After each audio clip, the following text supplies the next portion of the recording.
por isso que a gente está aqui hoje. Já queria aqui saudar todos e todas, né? Agradecer pela presença, agradecer pela disponibilidade. Dizer que essa oficina, ela foi uma demanda, né, dos facilitadores de vocês, esse pessoal que está aí mais à frente, né, o Tiago, a Tati, a Tainara, a Ana Paula Pardinho, Mari, Rani, o Joe, a Catarina. Então, foi uma demanda aí dessa galera, que aí preocupado também com esse processo de construção do projeto de vida, demandou da gente, né, para fazer esse momento de conversa mesmo, né? Então, agradecer mais uma vez aí pela presença de todos e todas, falar que esse espaço, ele é um espaço para a gente tirar dúvida, para a gente fazer sugestões, para a gente estar proibida o pessoal sair daqui com dúvidas, né? Então, esse é um momento que a gente pode estar aí dialogando, né? E, de repente, esse espaço unificado, ele é importante porque, de repente, a minha dúvida, né, a dúvida da minha turma aqui do estado da Bahia é a mesma dúvida da turma aí de Minas Gerais, do Rio Grande do Norte, né? Então, por isso que a gente faz esse momento coletivo. Quero saudar aqui todos os estados presentes, né, todas as regiões, educadores, agradecer a Mai pelo suporte, Kelly que está aí com a gente. Queria também agradecer a Anderson Franklin, ele que é um jovem, né, que participou do PGE, aí no card já fazendo uma retificação, né, o E vem antes, né, então é o Programa Empreendedorismo do Jovem Rural, e aí a gente tem somado esses esforços para fazer com que tudo dê certo, né, então o PPJ, ele não é um bicho de 7 cabeças, mas ele precisa de um pouco de cuidado, né, no processo de construção, e por isso que a gente está aqui, né, para conversar sobre. O Anderson, ele vai se apresentar, vai ter um momentozinho que a gente ele vai estar aí dialogando com vocês. Queria só convidar ele aqui para fazer uma saudação inicial, aí a gente vai conversar um pouco sobre o PPJ, pedir para vocês anotarem as dúvidas, a gente vai dialogar sobre o PPJ, depois a gente abre para o Anderson fazer a fala e apresentar a experiência dele no PGE, trazer os anseios, que com certeza são os mesmos anseios que vocês estão enfrentando, né, na construção desse plano de vida jovem, trazer expectativas, mas também trazer as coisas boas, né? A gente aqui não vai falar só de angústias, não precisa ninguém ficar apreensivo, né? O PPJ, ele é tranquilo de construir, a gente está construindo ele por etapas, né, para ficar mais leve também para vocês. E aí, por isso que a gente também traz alguém que tem essa experiência com o projeto de vida para que possa inspirar a gente, né, nesse processo. Foi alguém que construiu, e aí ele vai estar falando com a gente, vai estar conversando com a gente sobre essas expectativas, né, sobre essa experiência. Anderson, queria lhe convidar aqui para você dar as boas-vindas a essa galera. Essa turma aqui é uma turma do bem, viu? Muita gente boa, implicada aqui com cooperativismo, é gente que tem as mesmas histórias, né, histórias parecidas, do movimento da labuta, da luta diária. Se aproxime, dê uma boa noite aí a galera, e aí a gente vai seguindo. Seja muito bem-vindo, viu? Boa noite, Ana Paula, boa noite a todos os jovens que estão participando, né, desse momento e que estão aí na construção do PPJ. Eu sou Anderson Franklin, sou natural de Riachão do Jacuípe, sou filho de agricultor, sou agricultor familiar. Hoje exerço uma função de assessor de comercialização em uma cooperativa, mas preservo as minhas raízes, preservo a minha identidade de agricultor familiar, né? Apesar de estar em uma atividade que não é diretamente ligado ao trabalho no campo, mas é ligado ao processo e ao desenvolvimento da atividade do campo, né? Então, eu estou em um espaço que é muito importante para que a atividade do campo ela tenha continuidade, para que a gente consiga fazer o processo de escoação, o processo de comercialização, com preços justos, com acesso ao mercado, entre outras ferramentas que a comercialização e o cooperativismo solidário nos proporcionam.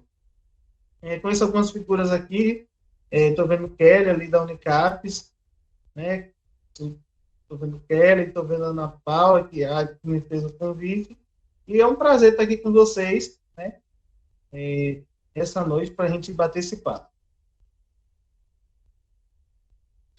Massa, Anderson.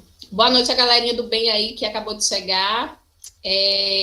A gente vai fazer um momento bem informal mesmo, né? A ideia é a gente tirar as dúvidas, a gente conversar de forma mais tranquila. Passei aí em algumas turmas regionais, conheci uma galera.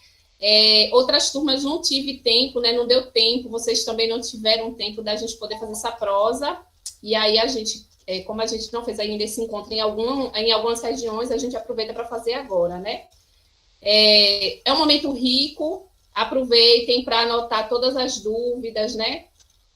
Esclarecimento, algo que não entendeu, que não ficou claro, ou que queira contribuir. Então, esse é um momento para a gente dialogar sobre isso. Quero aqui pedir a Kelly para projetar a apresentação, para a gente poder prosando, né? Vai ter lista de presença, viu, gente? A gente vai estar disponibilizando aqui no chat. Enquanto isso, vai chamando aí o colega da turma. Esse momento ele vai ficar também registrado lá no YouTube, então quem não tiver a oportunidade de assistir hoje pode estar assistindo em outro momento. Ótimo. Então, a gente propôs esse momento, né, para construir e tirar as dúvidas sobre o PPJ. Lembrar que o PECSOL, eles são 4 cursos. O primeiro curso a gente dialogou ali sobre a identidade da juventude, né? Dialogamos sobre as bandeiras de luta das juventudes. No segundo curso, a gente dialogou ali sobre agroecologia e desenvolvimento sustentável. Esses 2 cursos, eles deram subsídios para que a gente chegasse até aqui, né? No terceiro curso. Teve uma galera que pegou o navio aí no meio do caminho, né? Pegou o barco, o trem no meio do caminho, mas também não vai se sentir perdido, até porque nesse processo todo mundo tem um papel de ajudar o outro, né, de alteridade, do cuidado com o outro e de tirar as dúvidas no coletivo, né, e aprender com os demais. Agora, no curso 3, a gente tem a missão de construir um PPJ, né, que é o Plano Produtivo de Vida Jovem ou Projeto Produtivo de Vida Jovem. E, afinal de contas, o que é isso, né? Que bicho é esse de 7 cabeças? Pode avançar, Kelly. Todo mundo aqui já ouviu falar no PPJ? Plano de Vida Jovem? Alguém já elaborou? Quem nunca ouviu falar, levanta a mão aqui para a gente, nesse recurso que tem do Meet, só para a gente ter uma ideia. Quem nunca ouviu falar? Ótimo, só estou vendo uma mão levantar aqui. Aí, Anderson, sua missão começou a partir de agora. Pronto, ótimo. Só para a gente ter uma ideia. Muitos aqui já sinalizando no chat que já ouviu falar. Ótimo, perfeito. Então, o PPJ, ele nasce muito na pedagogia da alternância, né? Assim, tem inspiração na pedagogia da alternância. Quem nunca ouviu falar, quem já ouviu falar já sabe do que se trata. Quem nunca ouviu falar, a gente conversa um pouco sobre o que é, né? A pedagogia da alternância, ela é uma metodologia, né, que é usada principalmente pelas escolas famílias agrícolas. Tem uma galera aqui que vem das EFAS. Geralmente, nas EFAS, o pessoal elabora, né, um projeto de vida, tem que elaborar um plano de vida, um projeto de vida. O pessoal faz a formação, né? Então, a alternância é porque geralmente passa um período de tempo na unidade formativa e o outro período de tempo na unidade familiar, né, que é em casa. Então, é um período tempo-escola. Passa um período na escola fazendo a formação e passa o outro período em casa, colocando em prática todo aquele conhecimento adquirido na escola. E, ao final da formação, tem que elaborar um plano de vida, né, um projeto de vida. Eu elaborei um projeto de vida na Pastoral da Juventude, viu? Isso faz um tempo, não me pergunte quanto tempo, por favor. Mas faz um tempinho, assim, bem maroto. E, geralmente, a gente elabora, né, Por que a gente elabora um projeto, né? A gente projeta sempre. A gente sempre está projetando, está planejando, né? É como eu tenho falado nas turmas regionais. Sempre quando a gente deita, que a gente... Não sei se vocês conseguem dormir, mas quando a gente deita, que bota a cabeça no travesseiro, a gente já pensa, né? Fica pensando em mil coisas. O que é que eu vou fazer amanhã? Eu vou levantar cedo, vou fazer o almoço... Depois vou para o trabalho, quem está trabalhando, a meio-dia passo na rua, resolvo umas coisas, a meio-dia vou na unidade produtiva e resolvo umas coisas, vou na cooperativa e resolvo isso. A gente sempre está projetando, está planejando, seja colocando no papel ou não. No plano de vida jovem, ele não é diferente, né? Traz essa mesma perspectiva. Deixa eu abaixar a mão aqui de vocês. Traz essa mesma perspectiva, né? A gente projetar um sonho.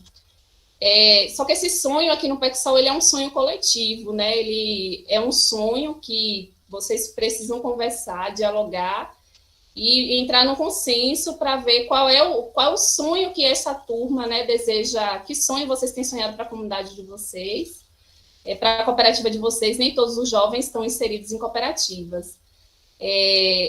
Esse plano de vida, ele demanda, né, a construção de alguns elementos. Ele seria construído ali no quarto curso, né, que é o último, mas a gente avaliou e percebeu que o PPJ não daria para ser construído apenas no curso 4, porque ficaria bem puxadinho para a gente. Então, a gente trouxe o PPJ para iniciar a construção agora no curso 3, né? Então, a gente começa a construção. Vocês viram aí a estrutura, né? Os facilitadores devem ter socializado com vocês. A gente tem uma estrutura para dar conta que, olhando, é assustadora, mas ninguém precisa ficar desesperado, descabelada, que dá conta. Muito também no sentido da gente avaliar, né, o que é que está dando certo, o que é que não está dando certo, sempre de forma leve e tranquila, né? Então, a gente dá conta de uma parte do PPJ agora no curso 3, no curso 4 a gente dá conta da segunda parte, né? Mas, de modo geral, esse momento a gente vai dialogar sobre o que é o PPJ de forma geral. Pode passar, Kelly, por favor. Vocês já me sinalizaram, né, algumas pessoas aqui que já elaboraram, outros já disseram no chat que nunca viu. Pode avançar, Kelly, por gentileza. Então, a gente vai dialogar muito nesse sentido, né? Por que a gente elabora um projeto? Para que é que a gente elabora um projeto, né? Por que a gente elabora? Qual é a finalidade? Quando a gente está na universidade, para aqueles que já entraram na universidade, né, a gente elabora ali um TCC, né, assim? Que é o trabalho de conclusão de curso. Todo mundo aqui já elaborou um TCC? Quem não elaborou, vai elaborar. Quem não chegou até lá ainda, eu espero que chegue. Quem não quiser chegar também, né, lá, não for projeto de vida, entrar na universidade também está tudo bem, né? A gente sonha em outras coisas. Quando eu tinha ali 18 anos, né, eu sempre soube que... Eu tinha uma professora que falava muito em uma universidade, que era a UNEB. E o que é o UNEB, né? A UNEB é a Universidade do Estado da Bahia aqui, né? No estado. E ela falava muito isso. Então, eu fui construindo, na minha cabeça, um projeto de vida que era ingressar em uma universidade, poder voltar e transformar minha realidade local, né? Então, o projeto de vida é muito nesse sentido. Ele é uma iniciativa inovadora e que tem como propósito transformar localmente as nossas comunidades, né? Mudar a realidade, alterar a realidade.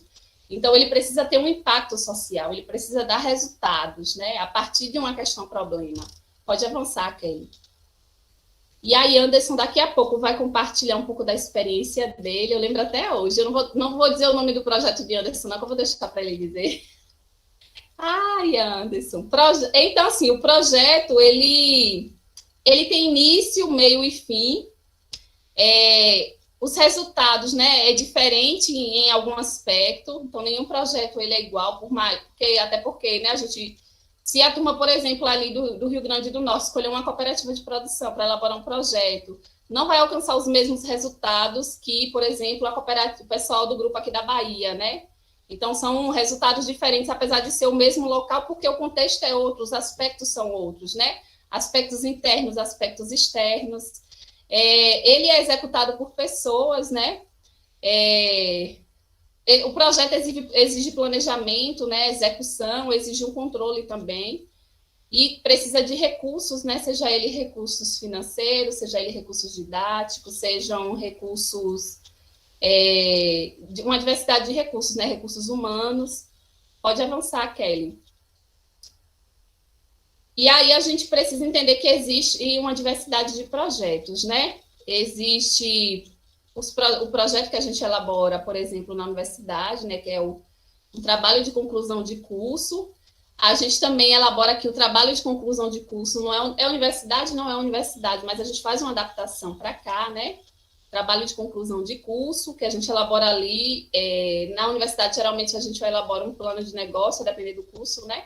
Ou a gente elabora uma monografia, ou a gente elabora um artigo, ou a gente elabora, né? Existe uma infinidade. E aqui a gente elabora um plano de vida jovem, né? O projeto ele tem algumas etapas, a depender do tipo, né? E é importante ter bem claro o que é que se quer com o projeto, né? Então, as ideias, elas precisam estar bem claras, né? De forma bem, o que é que eu quero com esse projeto, afinal de contas? Para que é que eu quero ele, né? Então, demanda algumas coisas, demanda a gente conhecer bastante o contexto, né? No lugar onde a gente vai desenvolver esse projeto, né? Demanda a gente conhecer os fatores internos, fatores externos, né? Por isso que ele demanda tempo, por isso que não dava para ser construído só no curso 4. Pode passar, Kelly. Então, nesse TCC da gente, que é o trabalho de conclusão de curso, que é o plano de vida jovem coletivo, plano produtivo, nós temos algumas etapas. E aí vocês devem ter olhado aquela estrutura e devem ter pensado, mas por que a gente começou do meio? Por que a gente não começou do início? Então, tem algumas etapas que a gente vai construindo ao longo desse processo, que é uma introdução, né?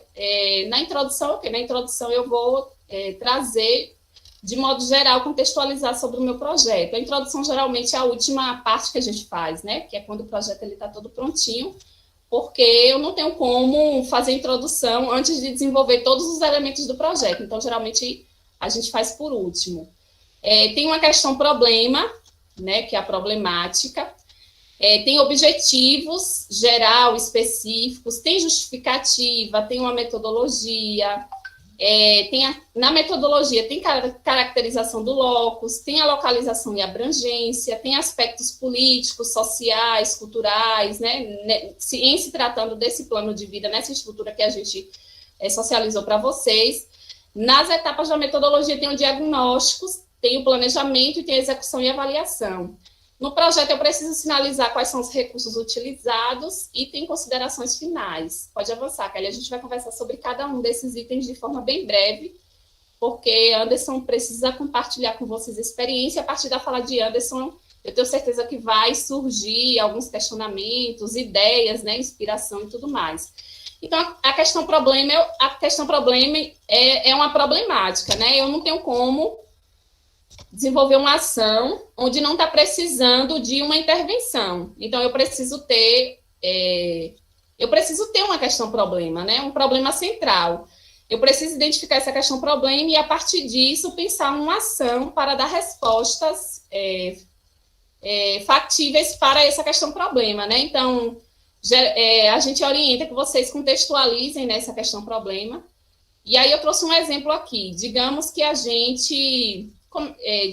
gente escolha uma cooperativa, nem todo mundo vai trabalhar com cooperativa aqui, mas um exemplo, escolha uma cooperativa, e aí eu realizo o diagnóstico, né, nessa cooperativa e identifico que ali a questão problema da cooperativa é a visibilidade, né? O problema, o calcanhar de Aquiles da cooperativa, eles me sinalizaram que é a questão da visibilidade. A visibilidade da cooperativa não é boa. A gente não consegue divulgar os produtos, a gente não consegue divulgar a cooperativa, a gente precisa de uma ajuda nesse sentido. Então, minha questão problema é interessante que ela venha sempre em forma de pergunta, né? Então, de que forma podemos contribuir para dar visibilidade aos produtos da cooperativa e contribuir para com o fortalecimento dos processos de comercialização local, né? É uma sugestão. Pode passar, Kelly. Eu preciso também de uma justificativa, né? Eu preciso justificar, por exemplo, para a coordenação do PECSOL e até também para a cooperativa, né? Que a gente vai ter que dar um retorno e sair no final ao espaço, até por uma questão ética, né? Vocês estão elaborando um projeto na cooperativa ou em outro espaço, a gente precisa voltar lá e dar um retorno. Isso não agora, só no final, ali no curso 3. Então, eu preciso justificar por que esse projeto ele é importante, afinal de contas. Qual é o impacto que esse projeto vai gerar dentro da cooperativa? Qual é o impacto que esse projeto vai gerar na comunidade? Né? Então, quais são os impactos desse projeto? Qual é a implicação desse grupo com essa cooperativa que foi escolhida ou com a comunidade, né? Então, interessante que vocês contextualizem isso, né? O projeto, afinal de contas, ele vai exigir um pouco do exercício da escrita. Então, o que é que a gente orienta? A gente orienta aqui nos grupos que vocês dividiram, aí nas turmas regionais, que vocês aí elenquem mesmo, né? Tem uma galera que nem todo mundo é bom em tudo. Então, é sempre uma sugestão que a gente faz, verificar quem é bom em escrever. Tem sempre um que é bom em escrever, né, gente, no grupo? Um que é bom em escrever, outro que é bom em ler, outro que é bom em dar a sugestão, a outro que é bom em pensar uma metodologia participativa. Ah, não, eu sou bom em outra coisa, mas aí tem que identificar. A metodologia é muito da autonomia de vocês, né? Se vai ser uma escrita coletiva, como é que vai ser. Mas a gente vai precisar fazer exercício aí da escrita, colocar tudo no papel mesmo, né? Naquela estrutura que a gente disponibilizou. Pode avançar, Kelly. No projeto eu preciso de objetivos, né? Então, o objetivo geral é sempre aquele objetivo maior que vai direcionar o meu projeto. O que é que eu quero com esse projeto? Esse projeto é para quê? Esse plano ele é um plano de intervenção, né? Então, assim, todos os objetivos eles precisam ser objetivos de ação. Fomentar, desenvolver, criar. Então, sempre objetivos de ação, né? E aí, a gente pegando a problemática dada como exemplo anteriormente, o objetivo, digamos que a gente fosse elaborar um projeto para aquela problemática, qual seria o objetivo geral, né? Então, seria criar estratégias de visibilidade da cooperativa X por meio da inserção e divulgação dos produtos nas mídias sociais. Esse é o objetivo do meu projeto, né? Como objetivos específicos, né? Aí eu vou trazer as ações mais específicas. Para eu dar visibilidade a essa cooperativa, eu vou precisar fazer o quê? Aí eu vou precisar, um exemplo, compreender o processo histórico de constituição da cooperativa, né?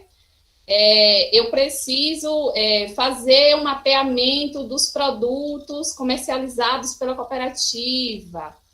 O que é que eu preciso mais? Eu preciso conhecer o processo de gestão dentro da cooperativa. Então, são ações mais específicas, menores, que eu vou estar fazendo lá na base. O objetivo geral, geralmente, é aquele que vai nortear o meu projeto.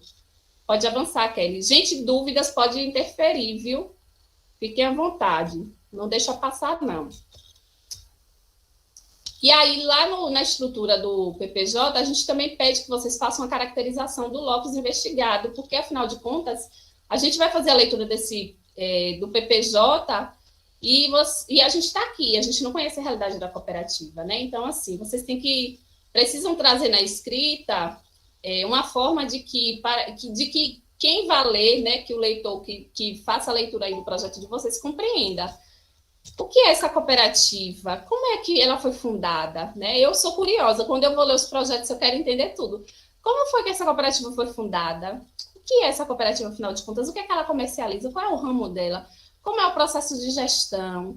Tem quantos associados no quadro dessa cooperativa? Tem mulheres na direção? Tem jovens? Então, são dados que vocês precisam trazer. Onde é que ela está situada? Onde é que ela está inserida? Quando foi que ela foi fundada? Então, trazer esses elementos, né, para que quem leia possa compreender onde é que vocês estão, né, desenvolvendo o projeto e que cooperativa é essa, né? A gente precisa compreender, né? Precisa contextualizar. Pode avançar, Kelly. Trazer também a localização e a abrangência que essa cooperativa está situada, né? Então, onde é que ela está situada? Ela está situada aqui no território do Sisal, na Bahia, né? O território do Sisal, ele é composto por tantas cidades, né? A característica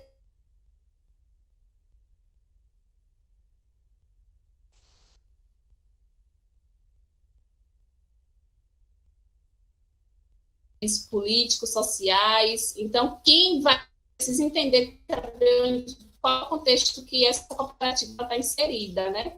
Onde é inserida? E aí trazer também os aspectos internos da cooperativa, né? Os aspectos educacionais, os aspectos culturais, políticos, né? Se vocês tiverem acesso a essa informação. A ideia é trazer uma informação dessa cooperativa, porque a Unicafes, ela, com esses projetos, ela, com certeza, vai criar um banco de dados, né?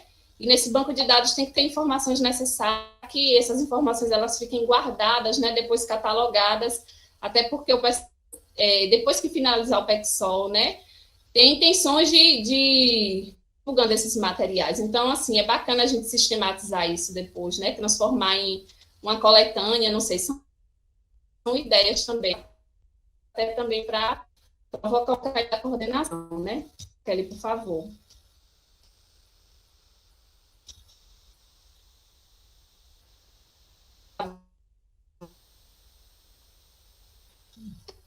E aí a gente, nesse curso 3, a gente se debruçou sobre a construção da metodologia.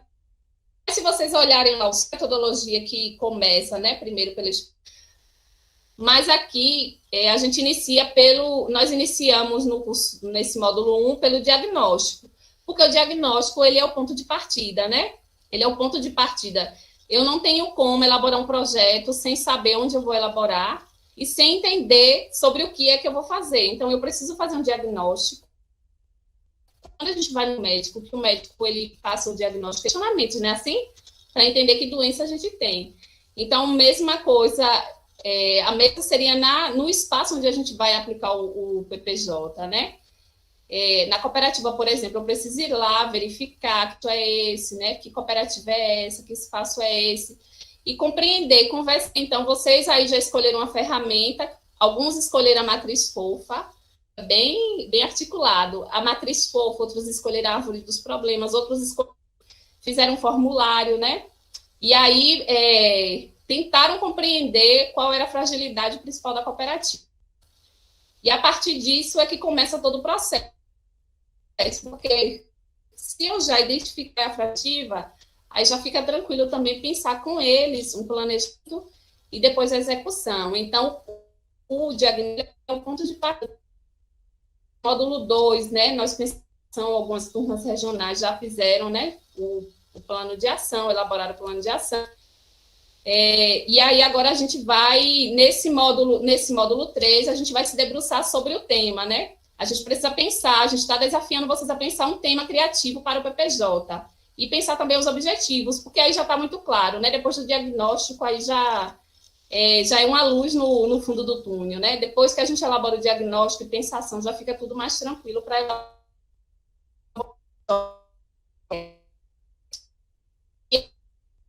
E a gente, na seguinte, a gente traz um pouco, né, dessa estrutura aí, né? Que aí, com certeza, muitos se perguntaram por que, então, iniciamos pela metodologia, né? Porque mesmo como a gente falou anteriormente, a metodologia, ela se constitui o ponto de partida. É o primeiro contato, né, com a cooperativa para muitos, para outros não. E depois do diagnóstico que a gente identifica e mapeia a fragilidade que a gente pensa, o planejamento, a gente vai verificar se há condições ou não de executar essa ação. Por que a gente está falando isso? Aqui, nessa primeira versão do PECSOL, a gente não engessou muito a execução do PPJ, né? Então, assim, não é uma obrigação das turmas regionais aplicarem o PPJ. Não é uma condição primordial para agora, porque a gente tem um contexto pandêmico, né? A gente tem uma série de fatores que não favorecem. Mas se, de repente, tem um grupo bem estruturado que tem condições de aplicar o PPJ e executar a ação, tranquilo também, né? A gente vai amar. Mas o PPJ é para a gente elaborar, pensar a ação junto com a cooperativa e se não der para executar agora, que a gente possa revisitar ele em outros momentos e, quem sabe, aplicar, porque, afinal de contas, é um sonho, né, que a gente está colocando no papel, né? Então, é um desejo coletivo, é um plano de vida e que precisa ficar, que não pode ficar só no papel, né? Ele precisa sair do papel para poder transformar localmente, né, as realidades. Então, ao final da elaboração, mas então, o que a gente vai fazer com isso, né? Então, assim, a gente, ali no curso 4, a gente vai estar orientando vocês também, né, conversando com os facilitadores. Finalizou o PPJ, a ideia é que vocês possam estar apresentando o PPJ para a cooperativa. Porque é uma forma de dar essa devolutiva, né? Afinal de contas, vocês ficaram aí 2 meses trabalhando com a cooperativa, alimentando uma esperança, né? E aí precisa retornar e apresentar esse PPJ. Olha só o que, é que a gente construiu aqui. A gente queria apresentar para vocês, porque é até uma questão ética, né? Então, é uma das... A gente já até adianta, pode dar spoiler, né, Kelly? A gente já até adianta que é uma das multiplicações. É a multiplicação, né, do curso 4. É o retorno que vocês devem dar à cooperativa, né? Que é a apresentação do PPJ para essa cooperativa escolhida. Cooperativa ou comunidade, nem todo mundo aqui está fazendo PPJ na cooperativa. Pode avançar, Kelly. Dúvida, gente? Não? Vocês já estão ótimos, né? Sim, outro elemento lá na estrutura do PPJ são os recursos, né, gente?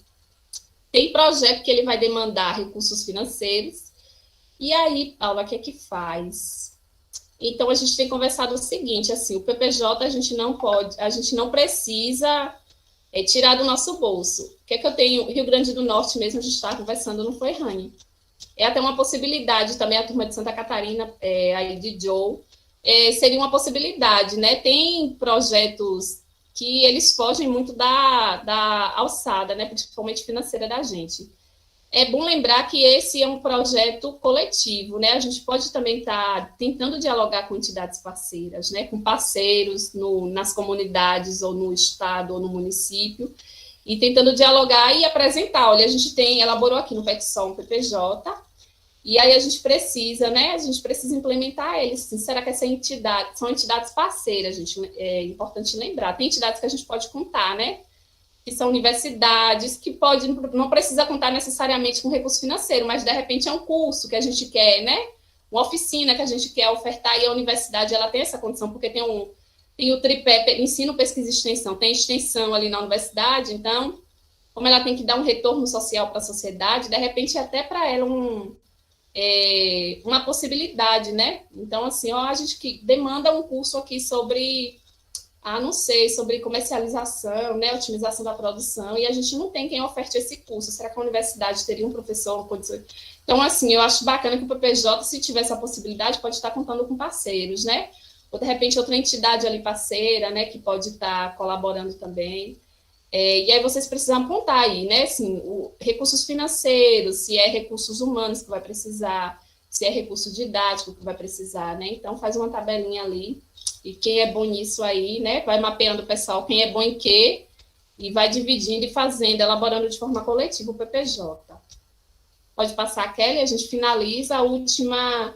E aí, o último elemento do PPJ são as considerações finais, né, onde que a gente faz um resumo de todo o projeto e a gente coloca ali no final, né, o que foi o PPJ para vocês, o que é que significou. E aí, traz esse sentimento na forma de escrita mesmo, né. Então... assim, conversando parece ser um bicho de sete cabeças e muita coisa, mas se a gente entender que a gente está construindo isso de forma coletiva e processual, eu acho que fica tranquilo. Dúvidas?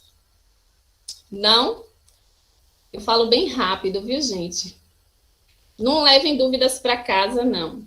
Se vocês não tiverem dúvidas, Natana quer falar, Daniel, Paulinha, ou foi na parte... Quer falar? Não? Quer falar. Então, pela ordem aqui, Natana.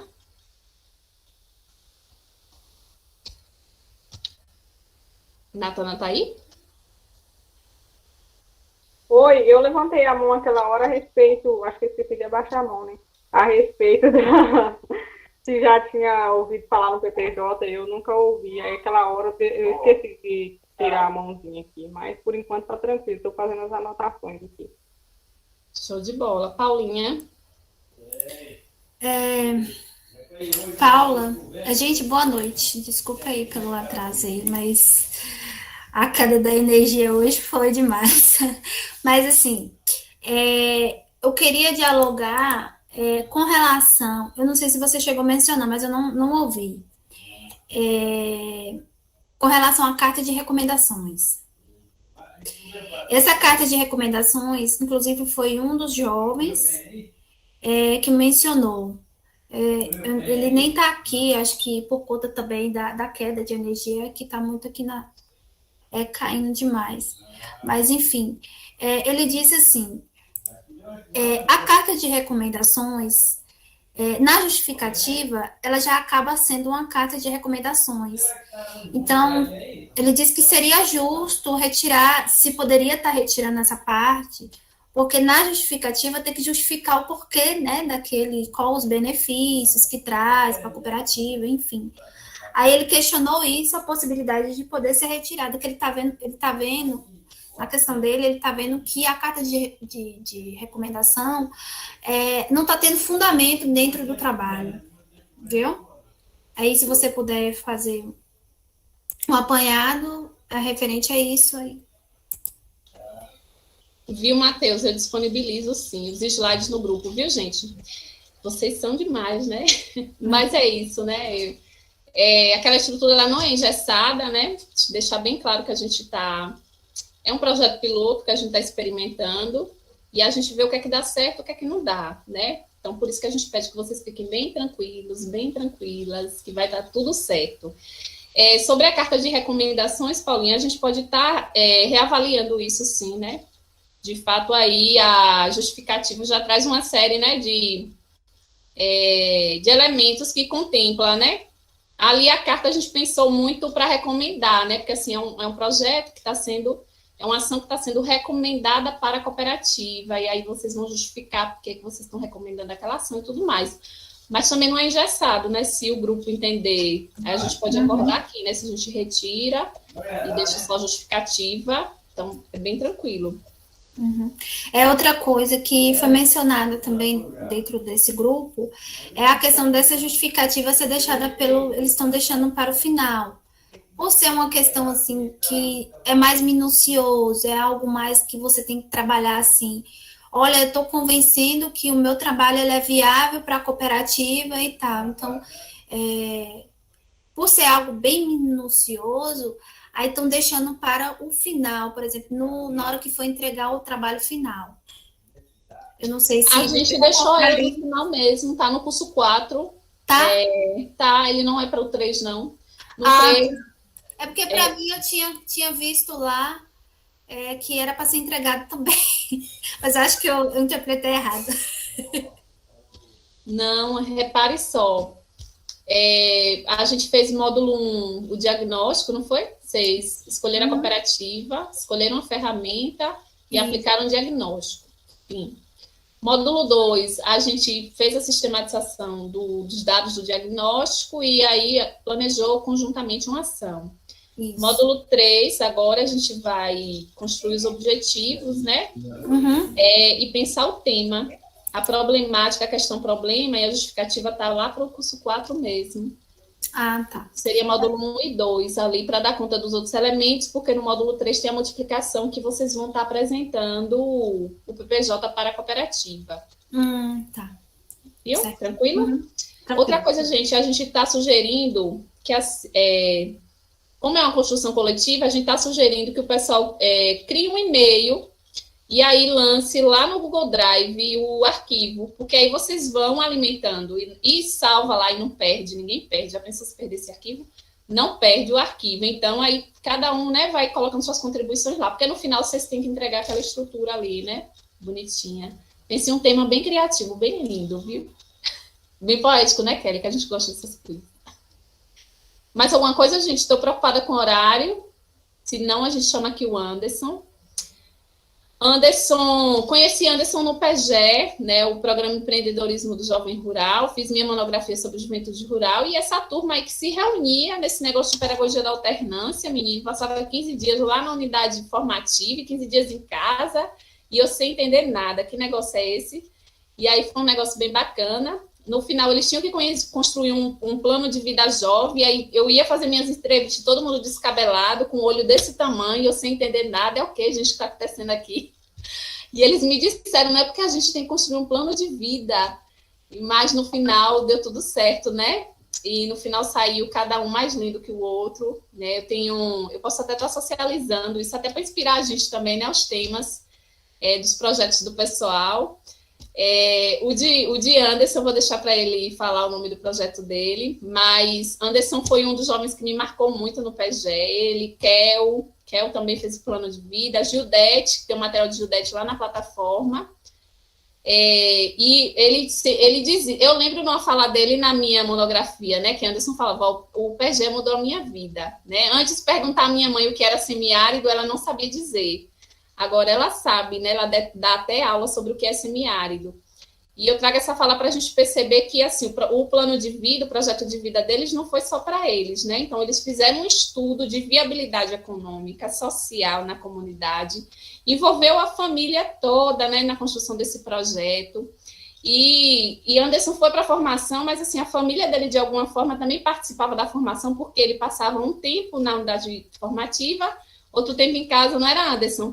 E levava aqueles conhecimentos para a família toda, né? E aí no final ele construiu um projeto de vida que envolveu toda a família. Eu vou deixar para ele falar, porque eu não gosto de dar spoiler, eu já dei spoiler demais. Anderson, venha para a roda, conversa aqui com a gente, fala um pouco da sua experiência no PG, seu projeto de vida, foi importante, mudou a vida da sua família, da sua comunidade, significou o que para você? O espaço é seu. Boa noite mais uma vez. Enfim, quando eu falo do PGE, eu falo de uma situação que me tirou da minha zona de conforto, né, que era uma zona de conforto que não era nada confortável, e me abriu os olhos para a minha realidade, me aproximou da minha realidade de uma forma que eu comecei a me pertencer dentro da minha realidade. Eu comecei a querer mudar aquela realidade, né? O PGE, o Programa de Empreendedorismo do Jovem Rural, um programa do MOP, em parceria com o Instituto Souza Cruz, né? E como sou um dos egressos do MOP, dos programas do CAT, eu conheci, analisar e transformar a realidade das crianças, dos jovens e adolescentes do campo, o baú de leitura, que segue, tipo o CAT, que são programas que estão ligados à educação infantil 1 e 2, né? A primeira, a quarta série, que hoje é do primeiro ao quinto ano. E aí eu consegui entrar no PGE, e o PGE ele funcionava de uma forma, na mesma forma da pedagogia da alternância. A gente passava uma semana em Feira de Santana, no centro de formação. Nem sempre ficava no centro de formação, porque a gente tinha visitas de campo, tinha intercâmbio, tinha dia de estudo, e a gente precisava nos deslocar. Mas a gente passava uma semana fora de casa, né? A metodologia do PG era essa, na metodologia da pedagogia da alternância, que era a semana ali no centro de formação, conhecendo a nossa história, nos pertencendo da nossa história, né? E a partir disso aí, a gente voltava para casa, um trabalho para casa que a gente chamava de trabalho de estudo. E quando chegava na outra segunda-feira, a gente apresentava o nosso plano de estudo. O plano de estudo era tudo aquilo que a gente levou da nossa formação da semana para casa, que a gente fazia as perguntas aos nossos pais, que a gente fazia perguntas aos nossos avós, que a gente fazia toda essa indagação para trazer de volta essa vivência e compartilhar, porque eram jovens de 3 territórios: o território do Cinzal, o território do Portal do Sertão e o território da Bacia do Japi. Então, eram jovens de realidades diferentes, com histórias diferentes, com pertencimentos diferentes. E quando a gente começou a fazer o PG, a primeira semana, foi uma situação que eu falei, meu Deus, o que eu estou fazendo aqui? E aí eu fiz as perguntas em casa, e o pessoal ficava achando que aquelas perguntas não eram interessantes, para que estudar uma coisa que não vai levar a lugar nenhum? E aí, na outra semana, foi a segunda semana, nós passamos um ano nessa vivência. Na outra semana, eu fiquei sabendo que a gente tinha que elaborar um projeto de vida. Eu falei, pronto, agora lascou o negócio todo. Porque eu já não estou gostando da situação. E a gente tem que elaborar um projeto de vida. Quando eles mostraram o corpo do projeto, eu falei, é um bicho, esse negócio aí vai pegar a gente. Só que no decorrer da nossa formação, e eu sou um pouco enjoado, eu não gosto de começar uma coisa e não terminar. Seja o que Deus quiser. Eu tenho tudo para continuar e eu vou continuar. Então, nós continuamos, e aí já comecei a entender mais, comecei a pegar gosto pela coisa. Não vou dizer que no início foi fácil, que não foi. E a gente começou a criar o nosso caderno da realidade. A melhor parte era a criação do nosso caderno da realidade. Nesse caderno da realidade, a gente anotava tudo o que acontecia nas formações. Tudo o que acontecia nas formações, a gente anotava no caderno da realidade. A gente anotava uma dúvida que a gente tinha, que a Ana Paula veio falar sobre o COGEFU. A gente anotou que era o COGEFU. Uma diretora do MOC veio falar sobre gênero. A gente notava tudo sobre o programa de gênero. No final de tudo, quando a gente precisava de uma informação para casa, a gente, eu tenho aquilo no meu caderno da realidade. Quando a gente precisava de uma informação de casa, que meu pai falou, que minha mãe falou, que minha avó falou, que o presidente da associação falou, eu lembrava, eu tenho no caderno da realidade. E assim, a gente facilitou a nossa vida e a nossa metodologia no PG, e aí, a partir daí a gente já estava da segunda semana em diante, já tinha passado aquele momento de medo, aquele momento de querer voltar para casa, de nunca ter saído de casa para ficar uma semana longe de manhã, de comer o cuscuz com leite de manhã. E aí a gente já estava gostando de ficar em feira, a gente estava gostando dos momentos da formação, e a gente falou, vou fazer o meu melhor nisso aqui. Pode passar, Kelly. Eu vou mostrar uma lauda do nosso caderno da realidade, porque além da gente escrever, anotar essas coisas, a gente, todas as fotos, porque eu não tive a oportunidade de estar com o caderno da realidade aqui em Pira, mas meu caderno da realidade está dessa forma aí, uma foto que eu pedi. Então a gente colocava as fotos. Isso foi uma visita de campo em Exu. Ele é um, só me esqueço o nome do senhor, mas é na comunidade de Cachimbo. Ele cria peixe, é um processo de piscicultura, ele tem um quintal, mas não me recordo o nome dele, né? Então a gente fazia todo esse processo e colava foto e fazia essas anotações, e o nosso caderno da realidade era o nosso álbum, e depois a gente ficava no final do dia que apresentava na segunda-feira, a nossa noite cultural era compartilhar os cadernos da realidade para a gente ver o que cada um construiu na semana, durante essa semana que ficou distante. Pode passar aqui, por favor. O escopo do projeto, do nosso projeto de vida, e aí agora vocês vão ver o nome do meu projeto, que era o projeto Pintos de Ouro. E aí o pessoal ria do nome do projeto, só que naquele momento eu achei que era o melhor nome para o meu projeto, por quê? Primeiro, meu nome é Anderson Franklin Pinto de Jesus. Meu projeto é a criação de galinhas caipiras, no seminário do Baiano.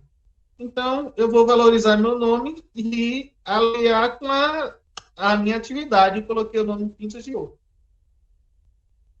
O escopo do projeto foi bastante simples. Aquela coisa que a gente viu como um bicho de 7 cabeças, hoje, a gente, depois de 2 semanas, 3 semanas de vivência, de construção do caderno da realidade, de estar anotando, de trazer as informações da comunidade e compilar com o que a gente tinha na nossa formação, de a gente enxergar as oportunidades que algumas comunidades tinham que era interessante, que eu podia fazer na minha propriedade, que eu podia levar para a minha comunidade. E coisas que eu tinha de facilidade na minha que os outros não tinham. Então, era todo momento um intercâmbio de saberes, um intercâmbio de trocas de experiências. E aquilo enriquecia a nossa produção do nosso projeto de vida. E assim, era muito simples. Era quem eu sou. Quem eu sou de início. Aí, a primeira coisa, nos deram um papel branco e falei, quem você é? Bom, eu sou Anderson, sou filho de Antônio Roque e Ezenilda, meus irmãos é Márcia e Marcelo. Moro na comunidade de São Lourenço, de Riachão do Jacuí, para o estado da Bahia. Pronto. A partir daí, eu fui desenvolvendo outras coisas. Quando você chegou aqui, eu cheguei através dos projetos do MOC e pretendo fazer elaborar um projeto de criação de galinhas caipira. O Pinto de Ouro nunca tinha tentado aliar o meu nome com o meu projeto. A partir daí eu fui desenvolvendo outras coisas que eu conheci, que eu poderia colocar em quem eu sou. Sou agricultor, sou jovem. E daí por diante a gente foi desenvolvendo. Quando chegou num certo tempo, eu vi que ainda faltava coisa. Aí a gente retornava para fazer a conclusão desse espaço. Pode passar. Aí tinha, dentro do projeto, acho que vocês aí têm o projeto de Gildete lá, tem uma parte que é o diagnóstico rural participativo. E é muito aquela questão da pesquisa na comunidade e na propriedade. A identificação da família. Como é a sua família antes? Minha família é uma família de classe média baixa, minha família mora na zona rural, minha família é negra, a minha família tem uma mão de obra exclusiva da agricultura familiar, são católicos, e acesso aos programas sociais do governo federal. Na época foi 2012, se não me engano, 2013, acessava o programa Bolsa Família, né? A gente tinha acesso ao programa Bolsa Família e hoje em dia, quando o desmonte, ainda existe o programa Bolsa Família, que está aí para ser substituído por esse programa, eu esqueço o nome, Auxílio Brasil, que encerra em 2022, né? E aí, dentro disso, a gente começou a se perguntar algumas coisas. Qual a sua função na sua unidade familiar, Anderson? Eu não tinha uma função na unidade familiar. Minha mãe não tinha uma função na unidade familiar. Meus irmãos, meu pai não tinha uma função na unidade familiar. O que seu pai faz? Meu pai trabalha disso e disso. O que sua mãe faz? Minha mãe trabalha disso e disso. Ah, mas e lá? Quem é que faz isso?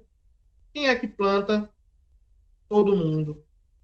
E aí eu comecei a me perguntar. Chegar em casa, perguntar a pai, perguntar a mãe. E a gente começou a definir por tempo de trabalho, né? A função que meu pai tem na unidade familiar, a função que minha mãe tem. E uma coisa foi puxando outra, a questão das relações de gênero, né? A questão da divisão do trabalho. E aí eu comecei a observar que meu pai trabalha muito, muito na roça, sai cedo para trabalhar. Quando a gente está nesse processo de construção, né, que está no diagnóstico rural participativo, o sociocultural, e aí eu tinha algumas indagações que antes eu não fazia, e eu comecei a despertar para esses pontos, né? Comecei a despertar de perguntar por que meu pai trabalhava tanto, minha mãe trabalhava tanto, eu já entendia que meu pai trabalhava muito. Mas também minha mãe não parava de trabalhar. Quando meu pai acordava para sair cedo para trabalhar, minha mãe já acordava mais cedo ainda, que era para fazer o café dele. E quando ele chegava, minha mãe ainda continua trabalhando. E meu pai vai tomar um banho, e aí já vai descansar, deitar no sofá, deitar numa rede. E minha mãe só para de trabalhar bem mais tarde. E aí eu comecei a ter essa noção, o quanto era desigual o trabalho de minha mãe com o trabalho do meu pai. Ele trabalhava muito, mas minha mãe trabalhava mais do que o que ele trabalhava. E para mim aquilo era muito normal. Para meus irmãos aquilo era muito normal. Para mim, para meus irmãos, para meu pai, para minha mãe. E aí eu comecei a provocar isso dentro de casa, né? Comecei a provocar isso. Falei, mas pai, por que o senhor chega e o senhor não pode fazer a janta? O senhor não pode fazer o cuscuz? Porque a gente aqui no Nordeste tem um negócio que é um cuscuz danado, né? Principalmente lá a gente da zona rural, café, para a gente tomar café de manhã e de noite é cuscuz, era cuscuz. Hoje em dia já tem outras coisas aí, tem uma padaria já na zona rural, mas antes era o cuscuz, né? Não quer dizer que eu trabalho o dia todo, rapaz, e tu quer que eu chegue aqui e vá fazer cuscuz? Mas o senhor trabalhou o dia todo, manhã trabalhou também o dia todo. E às vezes manhã levar o almoço dele lá no trabalho. E eu comecei a fazer essas indagações, manhã começou a entender também que ela estava trabalhando demais, que ela precisava ter um tempo de descanso. E foi mudando. O pai, depois de um bom tempo, depois de dizer que eu estava com besteira, que esse curso que eu estava fazendo estava ensinando a ser besta, porque o pessoal lá entendeu dessa forma de início, porque é muito cômodo você viver a vida toda de uma forma e depois você começar a ter pessoas que começam a lhe provocar sobre as suas ações. Mas ele mudou, né? Começou a colocar meu pai para lavar prato, começou a colocar meu pai para fazer comida. Aí ele adora fazer galinha caipira, ele adora cozinhar peixe, ele gosta de fazer cuscuz, ele só não gosta de lavar prato. Mas foi avanço. Meu pai, ele achava que lugar de mulher era em casa, que lugar de mulher era atrás do fogão, com o pai dele, com a mãe dele, com a mãe de minha mãe, com o pai de minha mãe achava que era. E depois de um certo tempo, ele começou a entender que lugar de mulher é onde ela quiser. Porque minha mãe começou a participar do grupo de produção, minha mãe viajava para a Feira de Santana, minha mãe participou de intercâmbios no Rio Grande Rio Grande do Norte, em Aracaju, em Pernambuco, enfim, já foi em 3 estados que ela achava que nunca iria sair da Bahia, já viajou a Bahia inteira nessas feiras da agricultura familiar, e meu pai ficava em casa, tomava conta e dava conta da casa. E aí dele que manhã chegasse e descobrisse que a gente não tinha ido, que eu não estava mais, mas que os outros meninos não tinham ido para a escola, ou que foi algum dia com fome, com a farda suja. Então, a partir daí, a gente começou a mudar a nossa realidade. E isso, eu digo que foi uma das mudanças do PG, porque se não acontecesse o PG, se não tivesse a influência do grupo de produção, do fortalecimento da discussão de gênero, da discussão dos direitos das mulheres na rede de produtoras, onde minha mãe participava dos grupos e ia também para a rede de produtoras onde fazia essa culminância, a gente não tinha essa conquista, que para mim foi muito importante. Foi uma das conquistas mais importantes, foi essa. E tem uma coisa que eu fico hoje eu fico muito grato, e às vezes eu fico emocionado quando falo, que é a escolaridade de minha mãe. Minha mãe, ela casou muito nova. E no período dela, ela falou que quando a pessoa estudava até a 4ª série, ela era professora de primário. Quem fazia a 8ª série era o formado, que fez o ginásio, era o maior estudo que tinha naquela época. E minha mãe tinha o desejo de estudar. Mas como ela casou nova, ela precisou parar de estudar porque constituiu família, teve filhos e tal. E minha mãe voltou a estudar.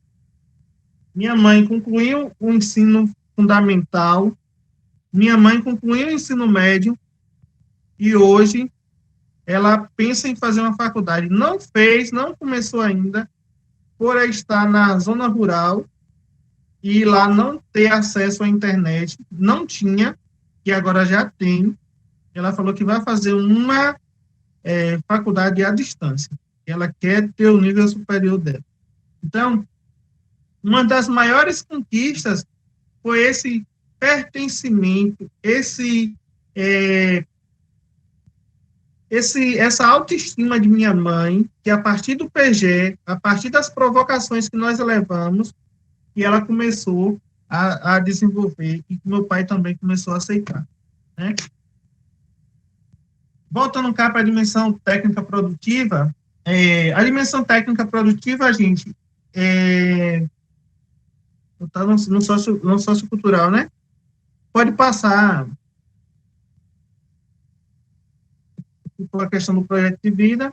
Agora nós vamos para a questão da técnica produtiva, que foi a identificação de todo o sistema de cultivo e de criação da propriedade. Aí o que acontece? A gente tinha a função de ir fazer o levantamento. Quantas ovelhas, quantas galinhas, quantas vacas, quantos leitões e tal e tal. Por que isso?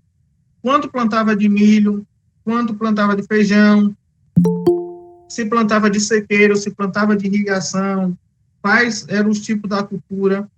Tudo isso era importante porque a gente precisava desses dados para quando chegar lá no final, a gente não se falar num ditado bem popular da minha região, não quebrar a cabeça, né?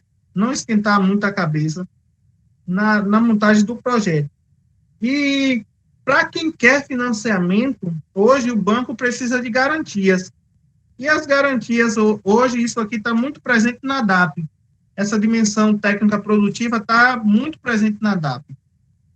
Na DAP lá você vai dizer o que você tem, quanto de terra você tem, quanto você cria, quanto você planta e quanto é cada sistema desse.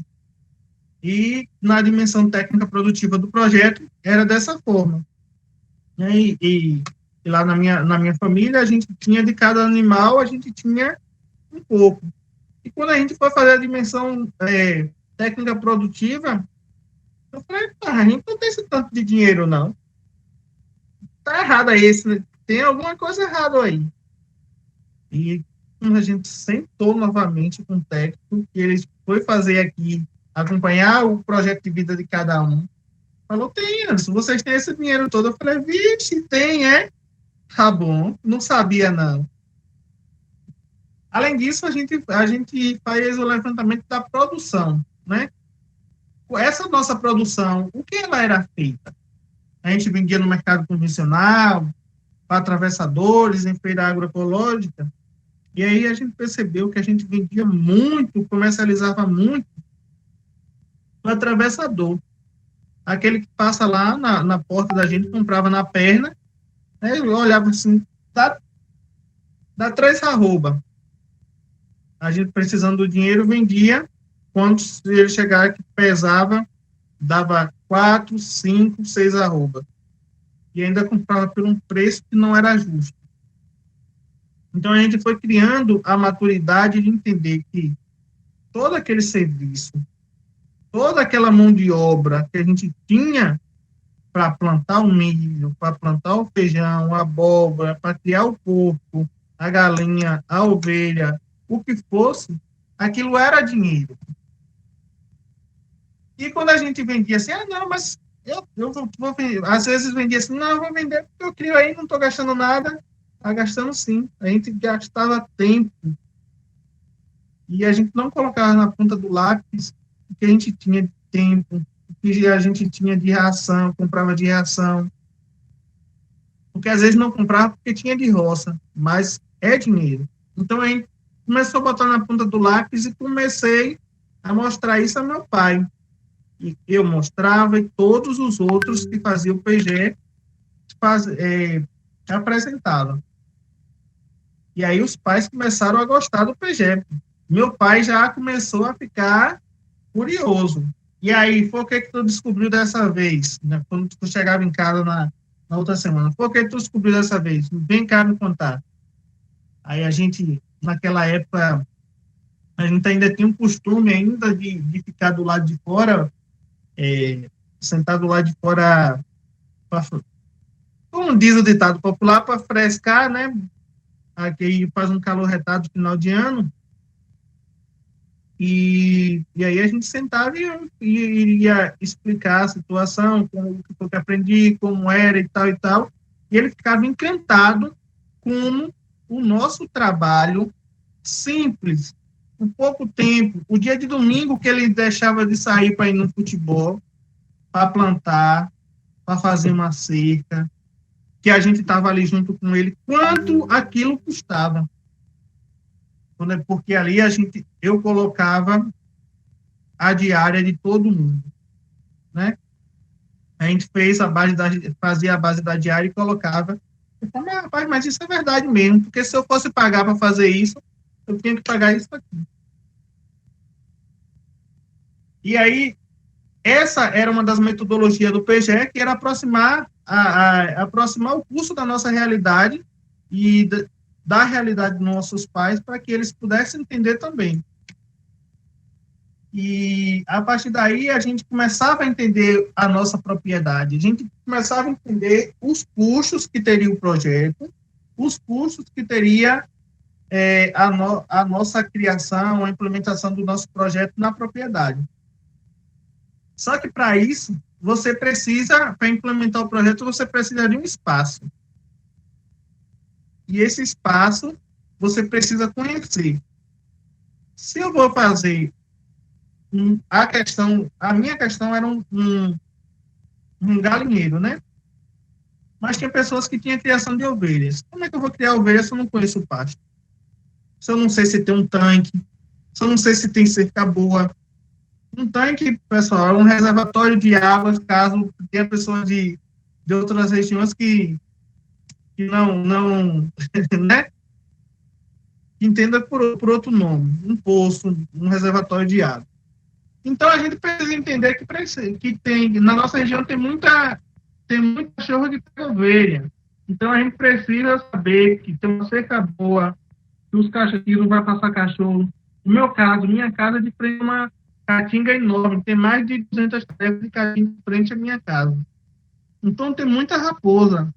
Eu tenho que direcionar o galinheiro próximo de casa, porque senão as raposas aprontam. E até hoje, lá em casa é um sofrimento, porque toda semana as raposas vão lá e dão um prejuízo. Então, a gente precisava fazer o mapa da propriedade, que é o próximo slide aí, que é o mapa da propriedade. Por que o mapa da propriedade? Hoje, nós temos aqui na Bahia é o CEFI, né? Mas nos demais estados é o CA. Pode passar o slide, por favor. Nos demais estados é o CA, o Cadastro Ambiental Rural. Que é de um tipo aí do georreferenciamento, eu coloquei os dois aí para vocês observarem.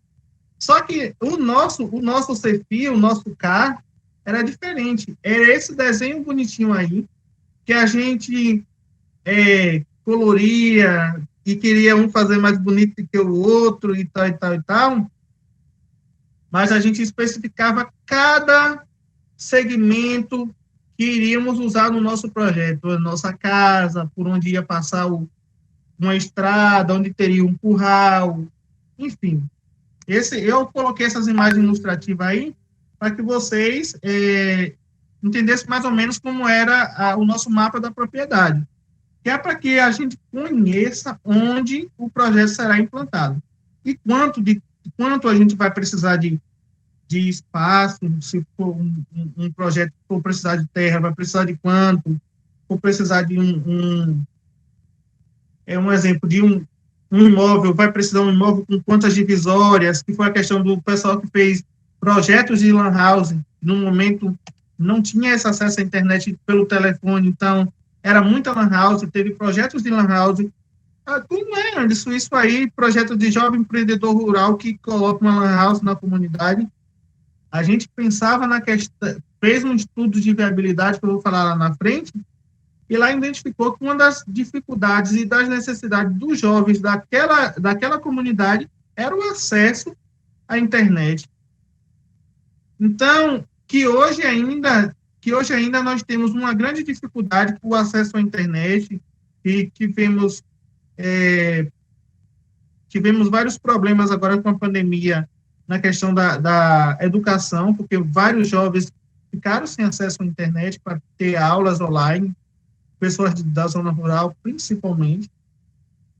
Então, era uma forma de unir o útil ao agradável, levar uma lan house para a comunidade, onde você teria um retorno financeiro, para que você não precisasse sair da sua propriedade para ir em busca de algo fora, que nos anos 2010 até 2015 era muito pulsante a questão do pessoal aqui da nossa região sair para ir o corte de cana em outros estados, e que a gente não identificava como uma saída que fosse interessante, e a gente preferia permanecer aqui na nossa região e com atividades que fossem interessantes para o nosso financeiro e para o nosso social também, que era estar levando a internet de uma forma de, como eu posso dizer, disponibilizar, né, o acesso à internet, que estava começando essa questão do desenvolvimento da tecnologia, era Orkut e Facebook de antes, eu acho que nesse período 2012, eu acho que era Orkut e Facebook, e MSN, eu não cheguei a ter esse negócio, não. Mas Orkut eu tive. Eu não tive porque não tinha oportunidade, porque minha comunidade não tinha internet, enfim. O próximo slide era os dados da produção. Pode passar, por favor. Nos dados da produção, a gente pensa aquilo que eu falei com vocês mais cedo.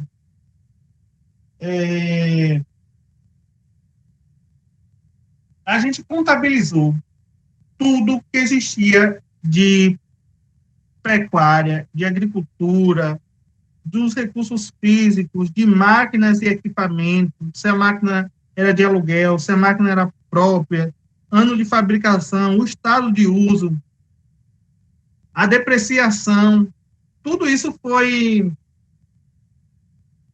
feito. E aí foi que eu comecei a achar que estava errada de novo a conta. Por que eu achei que estava errado? Porque a gente contabilizou tudo que a gente tinha de máquina, de equipamento, até as enxadas, a gente contou e fez o valor da enxada e colocou lá nos dados da produção. E no final eu falei, meu Deus do céu, a gente tem tanto dinheiro assim, eu não sabia. Até hoje, quando eu converso com o Painho sobre isso, que eu tenho, que a gente chega lá, que tem um tempo de estar conversando sobre isso, ele se acaba de rir. E foi um momento muito importante na minha vida, essa questão do PGE, e quando a gente começou a identificar essas coisas que era muito minuciosa, e a gente não dava o determinado valor, que hoje eu não estou conseguindo ler o chat, não, fico curioso.